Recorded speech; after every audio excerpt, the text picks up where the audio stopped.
Sunday, it's all cold, it's fairly foggy and damp and nasty, but I decided today to do a little short homebrew episode for you to hopefully enjoy. So what I really want to talk today is about the general points and unofficial rules that I use when I'm doing homebrewing. Number one is like the primary rule, I think, for most homebrewers, which is to sterilise everything.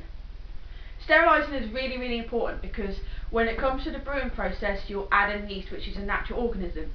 Now, if you're having something that's not being cleaned properly, you're possibly introducing other organisms other than yeast into the brewing process.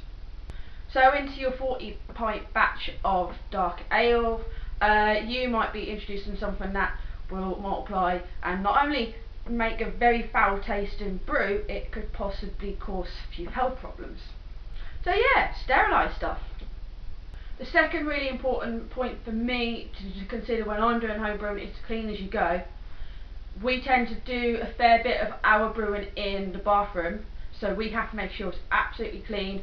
That we are wiping it down as we go because it is a fairly small bathroom for one, and two, I don't want to have certain things in my brew from the bathroom.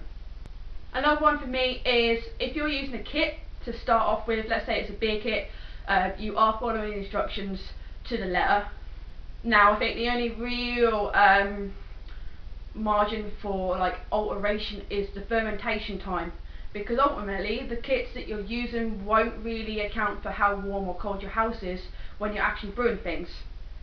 So the fermentation time may be different. However, in terms of measuring things like the sugar that you're using to brew, do not alter that at all. Certainly when you're first starting out, it's really important to know exactly what you're doing, and if you were to add too much sugar when you're priming beer for the second fermentation in glass bottles, say, you have the risk of exploding beer and bottles, which is not a good thing, people. However, when you're actually all sorted, you've learnt the basics, feel free to experiment. Now I'm actually on this stage now. We learned how to make mead, and I've tried to make like a raspberry variant using raspberries once it's been fermented. I'm not saying it has turned out alright all the time with this one.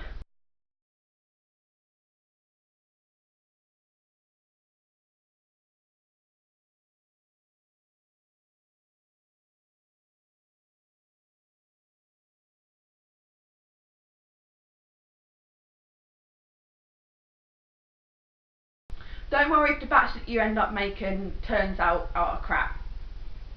The reason for this is that there will always normally be an explanation for why it's gone wrong. Let's just say it wasn't cleaned properly when you first started off with. You might have used, this is an example for me, is that I made cider for the very first time using a cider kit, but in reality you should probably be making cider with pure apple juice. Now this resultant cider tasted for me like it was some form of drain cleaner. It was really, really dry. It was awful. However, we were able to kind of rescue it somewhat. I remember having, I think it was some form of creme de cassis, and we kind of made a version of Curial with cider instead of champagne. So there's always a way around it. Even if you have to dump a batch, at least you're finding out why it's gone wrong. Share your brew with people. Now for me this is a really, really big one, because aside from actually the rules of like making sure everything's clean and things like that, for me homebrew is very much a social experience. It's not about making so much alcohol that you can down in about 2 nights or whatever. For me the big pleasure has been taking my particular brew, I don't know, my wine, beer or whatever, to an event and seeing that people have enjoyed it, but also that people have given me really good feedback on it, because it's not turned out alright all the time, and most of the people who have tried it have made stuff themselves and they can give me really helpful advice. Make something that you would like.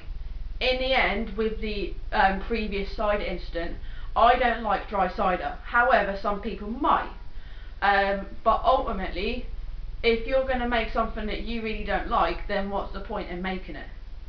Unless it's making it for a gift, which is different. I actually tend to make wine. I don't like wine. I've only really started to really like mulled wine, which some people say is rubbish and horrible, but I've really enjoyed making it for people for gifts. And in actual fact, the red wines that I've made, I've actually started to enjoy, which means I'm probably getting old or something, that my taste buds are going. Finally, my biggest point is to make mistakes. As I've said before, it's alright to make mistakes. This is a learning curve.